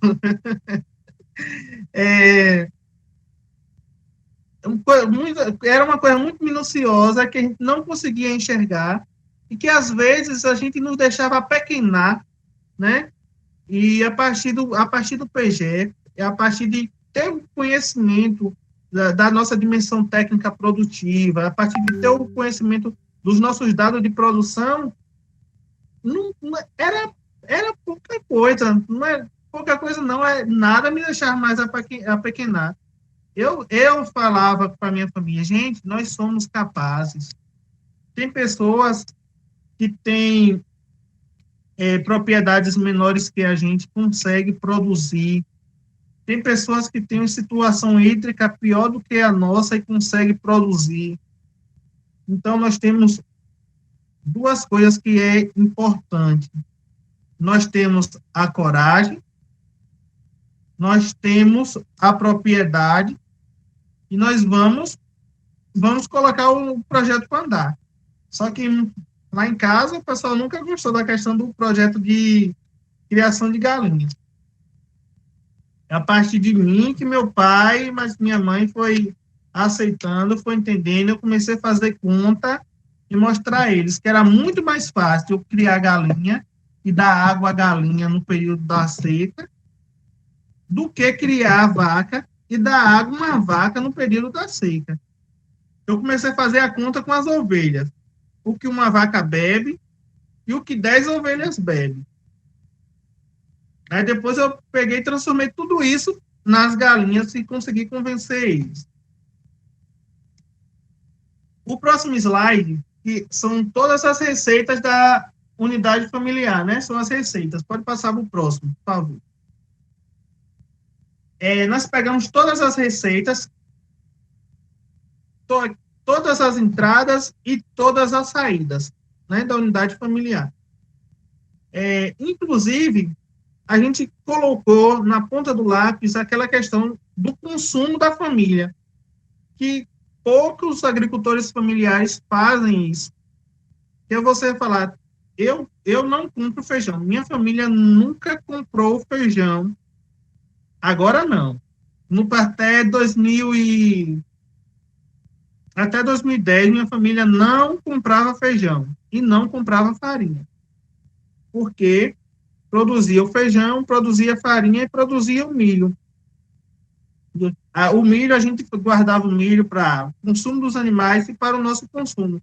A gente fazia o mucunzá no pilão, era de dois, um pisando de um lado e o outro de outro, com pilão. Então, a gente fazia isso para tomar café de manhã e o feijão tinha o ano todo e a farinha tinha o ano todo. Eu tinha uma raiva desse pilão que vocês não têm ideia. E a gente não colocava isso nas nossas receitas. A gente achava que aquilo ali era algo que a gente tinha pronto. A gente não colocava o tomate, a cebolinha, o coentro, que nunca faltou lá em casa. Quando não tinha na roça, a mãe tinha uma bacia que curou. Ela pegava e botava terra de quixabeira dentro, plantava os coentros. Nunca faltou coentro lá em casa, nunca faltou cebolinha. Cheiro verde no geral. Mas nunca foi contabilizado e a gente começou a contabilizar isso. A gente nunca contabilizava os nossos horários de trabalho. E aí, depois de todos de contabilizar tudo isso, depois de contabilizar todo o processo do nosso patrimônio, a gente fez o balanço patrimonial, que é uma das coisas que é muito importante hoje, quando a gente, se sempre foi, né, na apresentação dos projetos de vida para financiamento, que a gente buscava o financiamento desses projetos de vida. Um dos nossos sonhos era o Pronaf Jovem, que ninguém conseguiu, que tinha tanta burocracia, que a gente depois zangou e falou, não, a gente não quer mais. e for buscar financiar nossos projetos a partir de outros meios. Gente, vocês podem perguntar, viu? Ou pode guardar a pergunta para depois. Fique à vontade. Pode passar o próximo slide. Eu tomo isso. Além da gente fazer ter todo esse processo, ver as despesas, fazer todo esse estudo, a gente fez uma análise da FOFA da nossa propriedade. Por que uma análise da FOFA? A gente precisava conhecer a nossa propriedade. A gente precisava conhecer as nossas forças, as nossas fraquezas, as nossas oportunidades e as nossas ameaças. A gente precisava entender o que era o nosso objeto interno e qual era o nosso objeto interno. E o que aquilo poderia nos trazer de ameaça, o que aquilo poderia ajudar ou atrapalhar, né? Que a FOFA é muito simples, é a gente saber que tem um lado que, se a gente não souber dosar, a gente vê, isso aqui vai me atrapalhar, isso aqui vai me ajudar. Foi uma análise da FOFA do nosso projeto. A gente fez a análise da FOFA, depois a gente fez o plano de melhorias da FOFA, a partir de identificar cada oportunidade, cada fortaleza, cada ameaça, cada fraqueza, a gente fez o plano de melhorias. Pode passar para o próximo. Que o plano de melhorias é identificar na FOFA, né, cada ponto de trabalhar o projeto, para que vocês aí que vão fazer o PPJ conheçam o projeto de vocês, tenham uma foto do projeto de vocês na mente. Não só escrito, não é só saber o projeto, a parte escrita se for ler. Mas se for perguntar o projeto de vocês souber o projeto na cabeça. O pulo do gato é esse aí, é você saber, né, conhecer o que você escreveu, porque vocês vão se pertencer disso aí. Então, a FOFA, ela tem muito disso. Esse plano de melhorias é justamente para lhe trazer para dentro do projeto. Você vai ficar dentro do projeto de uma forma mais clara, porque a gente fez todo o processo de construção, e aí agora a gente identificou o que vai ser forte, o que vai ser uma ameaça, e o que vai ser uma oportunidade. Aí vai ter coisas que eu vou poder melhorar, mas tem coisas que não dependem de mim. Eu vou ter que saber tirar proveito a partir da minha fortaleza, a partir da minha oportunidade, a partir da ameaça que eu tô sentindo, enfim. A FOFA é para vocês ter isso aí, e foi o que a gente fez. E o corpo do projeto não é muito diferente do de vocês. Desculpa. Pode passar o próximo slide, que foi a questão do objetivo geral do projeto. O objetivo geral, o que é o seu projeto? Que a gente vai descrever, sintetizar o projeto, sintetizou o projeto. O projeto era a criação de galinhas caipiras, no semiárido nordestino, e tal. Os objetivos específicos e as metas. É o que a gente pretende fazer, né? O que a gente pretende fazer, em quanto tempo vai ser feito isso aí. A justificativa, e aí você vai justificar, tudo tem que ter um porquê, né? E esse porquê tem que ser convincente, porque se vocês me derem um porquê e não for convincente, eu falo, não, esse projeto de vida aí não é bom. Ah, mas por quê? Porque você pode ser o melhor projeto de vida do mundo, mas se você não se garantir, se você não se pertencer dentro desse projeto, e se você não achar que ele é o melhor, se não tiver isso aí, ele não é o melhor. Ele pode ser o mais técnico, ele pode ser o mais bem elaborado, mas precisa de uma coisa: quem elaborou ele, defender ele com unhas e dentes, falar, meu projeto é o melhor. Então, essa justificativa aí é o que dá todo algumas pessoas dizem que é o objetivo geral, mas eu acho que um dos principais, quando eu leio um projeto, eu gosto muito de ler a justificativa. A justificativa é o que nos deixa encantado. A justificativa é que traz toda a história do projeto, é a que desenvolve tudo que vai acontecer em poucas coisas, mas que tem justificativa que nos deixa emocionados. Então, a minha justificativa, para mim, era melhor. Se a minha justificativa é a melhor, meu projeto é o melhor também. Descrição das tecnologias, que é tudo aquilo de máquinas, de equipamentos, tudo que nós vamos precisar dentro pode passar para o próximo, tudo que nós vamos precisar dentro do nosso projeto. E, por final, né, tem o fluxo de caixa e o orçamento. O fluxo de caixa e o orçamento, no orçamento nós vamos colocar tudo que nós vamos precisar, quantidade e valor. No final, nós vamos ver que eu vou precisar de X para implantar meu projeto. Beleza. E no fluxo de caixa, eu vou fazer lá a previsão de retorno. Fiz a previsão do retorno do meu projeto na atividade de 1 ano, e depois eu fiz a questão de quanto tempo iria demorar para ter esse retorno do projeto. Que é outra coisa interessante. Não adianta, para a gente do PGE, não adiantava escrever o projeto. Um projeto bonito, um projeto barato, um projeto caro, mas que não tivesse um retorno para a gente tirar o investimento, porque a gente queria um financiamento, e o financiamento tem que pagar, e se não tiver um retorno e não tiver uma viabilidade econômica, não adianta elaborar o projeto, né? E, por fim, pode passar para o próximo, as viabilidades do projeto. A gente fez o estudo da comunidade. Eu lembro que eu fiz o estudo da comunidade, fui pesquisar quem criava galinha, e vendia galinha caipira. Eu descobri que só tinha uma pessoa na minha comunidade tem 150 famílias. Dessas 150 famílias, uma única pessoa criava galinha caipira,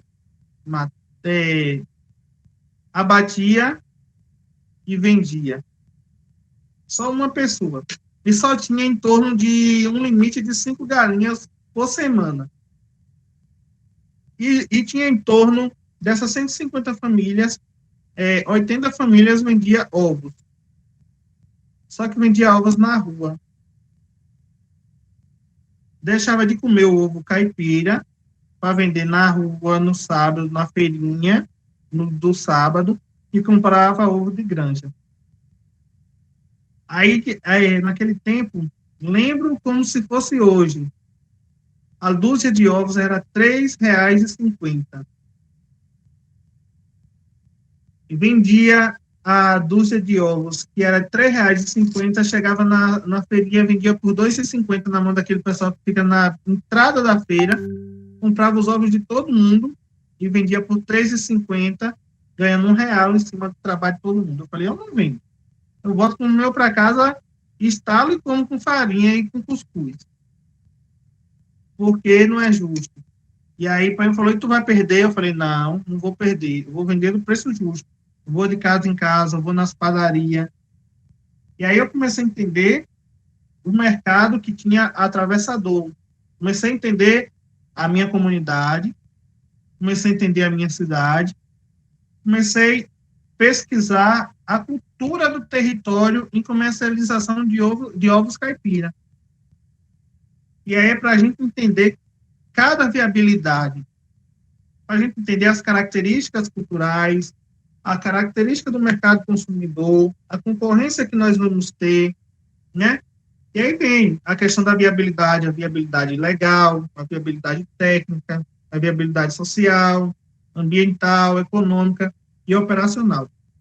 Tudo isso, todas essas viabilidades, a gente precisa se atentar, precisa pesquisar e precisa incluir no projeto, para que o projeto ele tenha todas essas viabilidades, para que o projeto ele tenha os pilares que sustentam o projeto.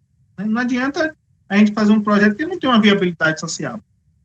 Anderson, qual a viabilidade social do teu projeto de vida, que é a criação de galinhas caipira? Qual a viabilidade social do projeto Pintos de Ouro? Uma das viabilidades sociais do projeto Pintos de Ouro foi a criação de uma associação de pequenos agricultores familiares de São Lourenço, na qual fui fundador dessa associação, e hoje essa associação realiza feiras agroecológicas, hoje essa associação participa de vários outros espaços de incidência política, participa de vários espaços de representatividade, e que o meu projeto de vida, talvez hoje ele não esteja a todo vapor, como já esteve alguns anos atrás, devido a minhas atividades profissionais, devido às minhas atividades acadêmicas, mas ele continua, de certa forma, de uma forma mais reduzida, na gestão dos meus pais. Na gestão dos meus pais, minha mãe hoje não trabalha fora, ela trabalha no empreendimento, ela é minha gerente, ela é minha gerente, ela é tudo, porque ela faz todo o processo lá, ela compra, ela vende, ela vê quando precisa fazer troca de matrizes, enfim. Mas eu pretendo retomar, né, a atividade, pretendo dividir mais meu tempo, agora quando finalizando a faculdade, e dar continuidade. Espero que... Aí sim, no final ainda tem as considerações finais, né? As considerações finais, os agradecimentos, que a gente faz lá aqueles rapapés bonitos, e tal, esquece as agonias que a gente passou no sol quente, os perrengues, não. O risco de tomar uns tapas do pai no início da sequência, que é as 2 primeiras semanas, de fazer perguntas que ele não estava acostumado a ouvir. E aí eu coloquei algumas fotos para vocês de alguns intercâmbios que foram feitos através do PGE. Nós participamos de intercâmbios em alguns estados, no Pernambuco, no Rio de Janeiro, Santa Catarina, Rio Grande do Sul, Paraná, e tudo isso a partir do PGE, né, a partir da Rede Jovem Rural, a partir do MOC. Nós somos muito gratos a eles, porque um jovem do semiárido, não que o semiárido seja melhor ou pior do que qualquer outra região, mas eu não me via passar por essa formação, eu não me via passar por esse espaço, e hoje posso dizer que sou um jovem bastante politizado, sou um jovem que estou engajado nos movimentos sociais, sou um jovem que faço faculdade, sou um jovem que trabalho e que quero continuar essa luta. Já fui candidato a vereador, perdi a eleição por causa de 50 votos, e, enfim, estou dentro de todos esses espaços, pretendo continuar, né? Quero desejar a vocês muito sucesso, quero desejar a vocês muita coragem, muita garra, não desanime. O bicho parece ser feio no início, mas não pega, não morde, e no final você não vai dizer que é um bicho, vai dizer que é uma coisa maravilhosa, vai ter saudade, quando apresentar, ao final vão se emocionar, né? Pelo que eu vi, não é algo da cooperativa, que é algo mais emocionante ainda, porque a gente está trazendo histórias, a gente está representando histórias, vidas, muita coisa que essas cooperativas de vocês trazem, muita coisa que essas comunidades de vocês têm a trazer, que vocês vão se encantar na construção do PPJ. Eu vou deixar meus contatos aí, caso queira falar comigo, mandar um e-mail, mandar uma mensagem do WhatsApp. Devo demorar de responder, que eu sou péssimo para responder, mas eu respondo, né? Fique à vontade para fazer alguma pergunta. Muito obrigado por estar aqui nesse espaço com vocês. Eu me sinto renovado. A cada momento que eu tenho esse bate-papo com as juventudes, esse momento que eu tenho esse bate-papo com o pessoal da agricultura familiar, da economia solidária, da agroecologia, a gente se renova, nossa esperança renova na construção de um mundo justo, de um mundo que as pessoas não passem fome, que as pessoas tenham direito à alimentação 3 vezes ao dia, que as pessoas tenham direito a comer, a beber, a vestir e andar na rua sem medo, né? Direito à educação, direito à segurança, e isso é por isso que nós lutamos, certo? Estamos aqui, ainda que não queiram, eu gosto de usar essa frase da Lued Luna, né? Eu acho que para o momento é isso, apesar dos algozes, apesar dos pesares, estamos aqui, né? Desejo que a gente não fraqueje. Agradeço a Anderson pela fala, e que se a gente fraquejar, desejo que a gente levante, né, cada vez mais forte, de forma coletiva. O pessoal aqui lhe elogiando no chat, né? A Cati diz que sua história é linda, né? Sua experiência, o Joe também. Que momento incrível, a história do Anderson é inspiradora, ele fala da história dele com muito carinho e humildade. O mais legal é que a gente entende que é possível construir caminhos para mudar a nossa realidade, né? Foi proposital trazer Anderson, vocês estão percebendo que a gente só traz gente aqui para inspirar. Quando não é para cutucar, é para inspirar, né? Porque para não cutucar muito, senão dói. Mas agradecer, Anderson, pela sua fala. Saiu muita coisa boa, né? Anderson é fruto de um processo bom, né? Do PGE. Anderson é semente lançada aí que deu certo, que germinou, que cresceu, que voou, que está florescendo, né? Se inseriu na política, ajudou a construir política pública, né? Ajudou a disputar esses espaços, se intermediou aí pelos espaços dos movimentos sociais. Era todo mundo muito pequenininho, né? Aqui, o Anderson, e hoje estão gigantes, assim, desse tamanho, ocupando espaços estratégicos, né? E a gente vê o quanto que ele fala de forma entusiasta, né? E eu, como a gente colocou aqui, eu desejo que vocês se contaminem com esse pertencimento. E essa fala do Anderson, ela é forte, que a gente possa sair daqui levando ela com a gente, né? Pega o projeto da gente, bota embaixo do braço e carrega assim com muito afinco, com muito zelo, com muito pertencimento. Eu tenho dito que o PPJ ele só vai fazer sentido para a gente, só vai fazer sentido para a Unicaf se fizer sentido para vocês, né? Precisa fazer sentido para o pessoal que está aqui, para a Mari, para o Matheus, para o Joe, para o Lucas, para a Richelle, precisa fazer sentido para essa moçada, não para a gente, precisa fazer sentido para vocês. E ele tem que ter um elo de transformação social, porque senão ele não tem sentido, né?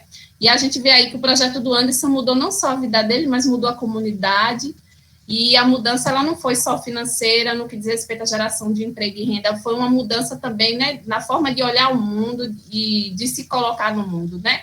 E não só de Anderson, mas da família dele. O projeto de vida do PGE, ele traz um quê diferente, né, do PECSOL. Vocês veem aí pela fala de Anderson que foi um projeto elaborado de forma individual, né? Então, o Gil, o Givaldo, Anderson é filho de Gil também, viu, gente? Quem conheceu o Givaldo aí? Eu lembro que o Gil, nas formações, falava assim, defenda seu projeto. Mostre que ele é um projeto bom, que ele é viável. Qual a importância desse projeto? Então, eu acho que a gente tem que fazer da mesma forma aqui. Por que o projeto de vocês é importante, né? Mostra para a cooperativa, a gente não está aqui, nesses 3 cursos do PECSOL, teimando, repetindo o mesmo discurso que a gente quer ocupar as cooperativas. a gente não está repetindo esse discurso que a gente quer ocupar os lugares. Então, a gente precisa mostrar de forma prática que a gente está, assim, se constituindo enquanto sujeito capaz, enquanto atores e atrizes, né? Enquanto um ator social para ocupar, ator social e político para ocupar esses espaços que nós somos capazes e que a gente tem essa capacidade de pautar, né? Então, eu acho que mais do que pautar é a gente, de fato, criar estratégias de se inserir dentro desses espaços, e o PPJ é uma dessas possibilidades, né? Então, fica aí para vocês essa inspiração. Tem alguns elementos no projeto de vida do PGE que são diferentes do da gente. A gente não tem pernas para construir um PPJ individual, até porque a metodologia do PECSOL ela é diferenciada, né? Então, a gente propõe ele que seja construído de forma coletiva, até para fortalecer as redes, né? Ajudar a fortalecer as redes comunitárias, né? As entidades aí que discutem o cooperativismo e tudo mais. Então, eu acho que a mensagem dessa noite, né, com essa oficina, é uma parte mais operacional, técnica mesmo, né, da gente ver como é que elabora as coisas, mas também desse ponto de vista de que a gente olhe e diga, não, eu vou construir um projeto para transformar a minha localidade, quem sabe daqui a mais um tempo a gente pode estar voltando e falando para a turma do PECSOL 2, né, do PECSOL Jovem 2, olha só, esse projeto ele deu certo. No PG saíram muitos projetos de fotografia, não foi, Anderson? Porque, afinal de contas, no campo todo mundo também gosta de fotografia, né? Todo mundo usa internet, sorveteria com polpa de fruta nativa, que é o Digidete, né? Que deu muito certo. Então, eu vejo aqui uma juventude que é capaz, né? Eu vejo uma juventude aqui que vai longe, eu tenho certeza que vocês vão longe com esses projetos, e que a gente possa ir bater na porta das entidades parceiras mesmo, né, para construir um PPJ que possa transformar, né, a vida dos sujeitos, que possa transformar a vida da nossa família, a vida dos nossos pares, né, ali na comunidade. E aí a gente tem 21, estava previsto para terminar às 9, né, gente? A gente já ultrapassou aí 12 minutinhos. Mandei até mensagem para Anderson. Mas como ele disse que não vê mensagem no WhatsApp, aí pronto, danou-se. Mas acho que a gente abre agora, né? Queria acordar com vocês aqui um horário para a gente finalizar. A gente tem 9h12 agora, 21h12. A gente fecha aí para 9h30, às 21h30. Kelly aí, Kelly quer. Controle aí, amigo, o tempo. A gente fica aqui até... A gente vai até 9h30, a gente até 9h30. Pode ser? Poderíamos abrir para as questões, e aí quem fizer alguma pergunta já faz uma avaliaçãozinha da oficina para a gente, pode ser? Quem gostaria de ter alguma pergunta? Paulinha? Eu só queria agradecer aí a Anderson, né? E a todos vocês, meninas, por mostrar aí a importância do PPJ, né? Infelizmente, a gente tiveram poucas pessoas que participaram aqui, né? Que eu queria que tivesse mais gente, mas só dizer, viu, Anderson, que isso abriu mais a mente para quem está assistindo, né? E para mim também, viu?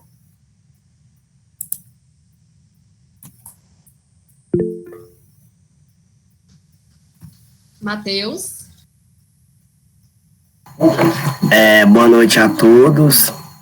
Peço até desculpa pela minha fala, que eu estou um pouco gripada, estou rouco, mas desde já eu quero agradecer por estar fazendo parte dessa reunião. Parabenizar o Anderson, né, por seu lindo relato aí. Me identifiquei muito, porque também fui jovem, que fiz escola agrícola e também passei por alguns gargalos, né, assim, citado por ele, em relação à quebra de paradigma com relação à desigualdade criada nessa sociedade, né? E a gente percebe, eu senti falta dele falando se realmente ele também tinha esse pensamento do pai dele, né, de achar que ele não deveria fazer algumas coisas que é dentro de casa. Mas eu, como sendo um jovem que foi criado numa sociedade desta forma, também eu tinha esse pensamento, e a partir da vivência, né, criado dentro dos movimentos sociais, eu primeiramente me desafiei a fazer essa transição para depois, através da troca de diálogo, né, e paciência suficiente para tentar também mudar, né, fazer essa transição da família, né, porque muitas coisas que ele citou aí, a gente, quando conseguiu construir esse conhecimento dentro da escola de formação, que a gente chega dentro da comunidade, até para os pais da gente, é um grande desafio, né, essa troca de diálogo e tentar mudar um pouco esse pensamento. E graças a Deus eu vi que ele conseguiu aí, é muito importante. Eu só queria mesmo parabenizar ele, dizer que ele é um jovem protagonista, né, dessa própria história, muito relato, e é mais ou menos isso. Seguimos firme aí, avante, juventude.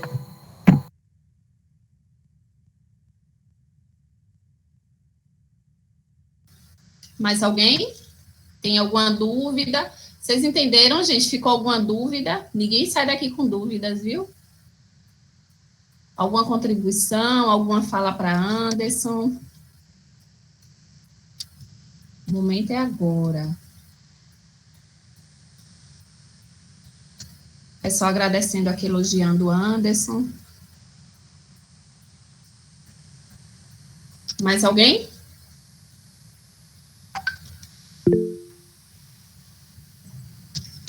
Kelly. Na verdade, é bem rapidinho e mais uma provocação do que uma questão.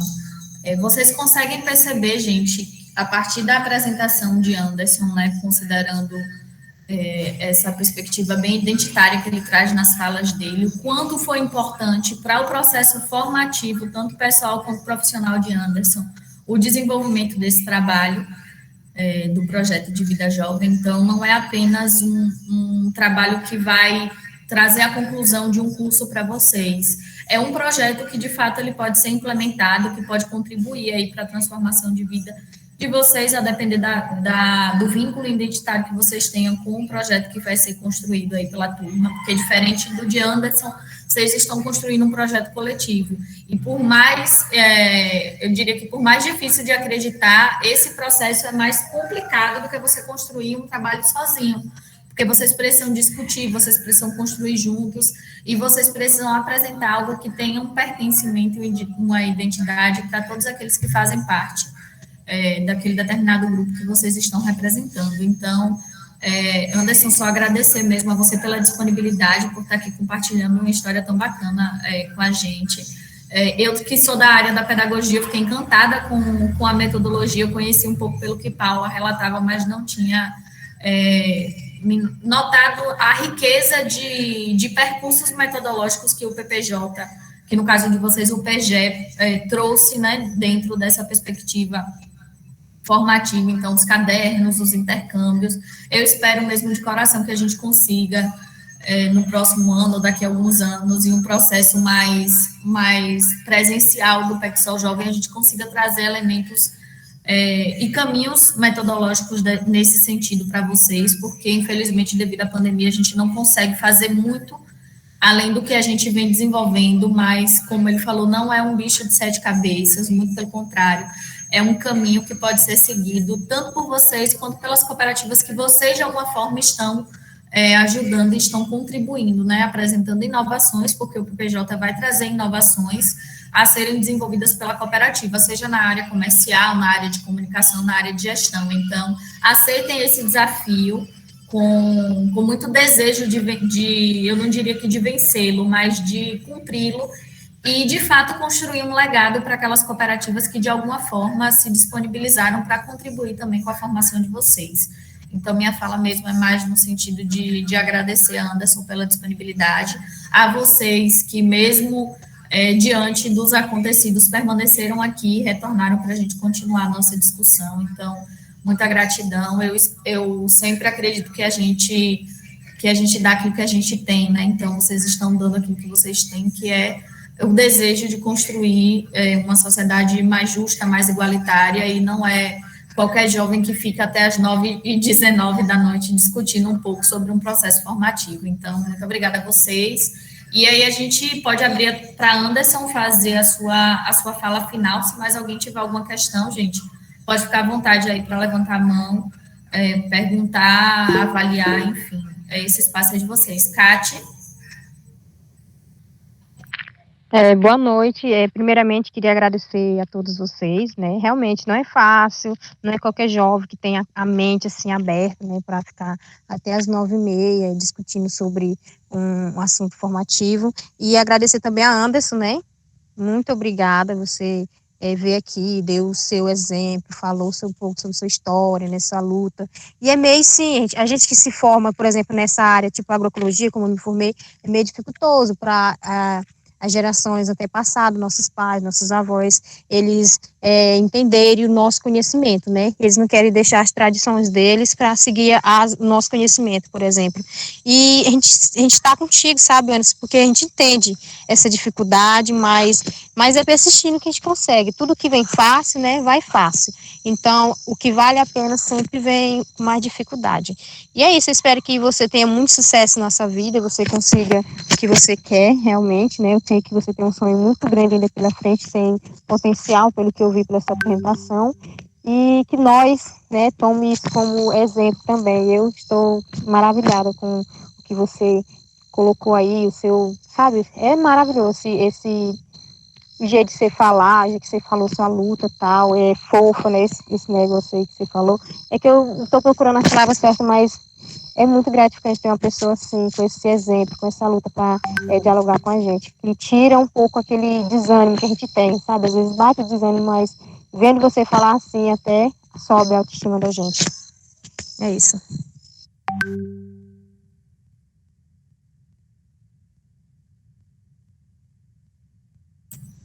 Anderson? Só agradecer mesmo a vocês por essa oportunidade de estar aqui hoje, né? Estar conversando com vocês. Reabastecendo essa energia, né?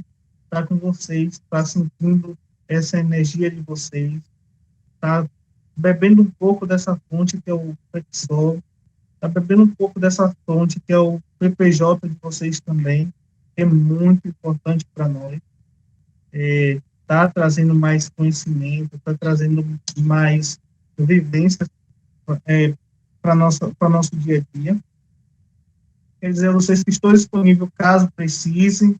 Como eu disse, eu sou difícil de responder o WhatsApp, mas respondo. Gratidão a todos e a todas. Foi muito importante estar aqui com vocês hoje.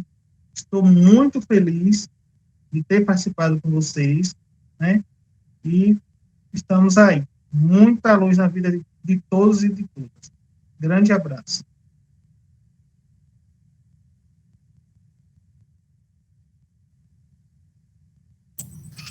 Obrigada, gente. Paulinha? Eu ia falar. Só agradecer mesmo, turma, a todos que permaneceram, a quem tirou um pequeno tempinho, pequeno não, né? Maneiro tempo aí para dialogar, mas eu acho que o processo é esse. Acredito muito em vocês, eu acho que daqui vão sair projetos incríveis, né? Eu não estou tão ansiosa, a gente está tão ansiosos, né, para iniciar o curso 4 e finalizar logo e a gente ver esses projetos aí, né? Eu acredito muito nessa moçada. Vocês, se precisarem de alguma coisa, tiver alguma dúvida durante esse processo, nós estamos aqui.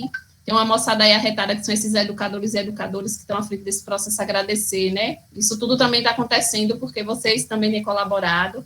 Agradecer a Anderson imensamente mais uma vez. Lembrar que o pessoal, depois do PEGE, vocês constituíram uma cooperativa, não foi, Anderson? Foi a COPEGE. Fui até para a inauguração, foi um momento incrível, gente. Muito emocionante. Quem sabe daqui depois, né, o pessoal não faz uma cooperativa de jovens também, né, mais uma cooperativa aí dos jovens da primeira turma do PECSOL. Já também fica um bocado de inspiração aí também para o PECSOL turma 2, né, os intercâmbios, os encontros presenciais, o pessoal que vai estar tocando aí próximo ano. Eu acho que é isso, né, o bacana desses espaços que a gente pode ouvir e se inspirar. E agradecer imensamente mesmo, se cuidem um dos outros, e até a próxima, a gente vai se falando, tá bom? Grande cheiro. Tchau, meu povo. Tchau, tchau.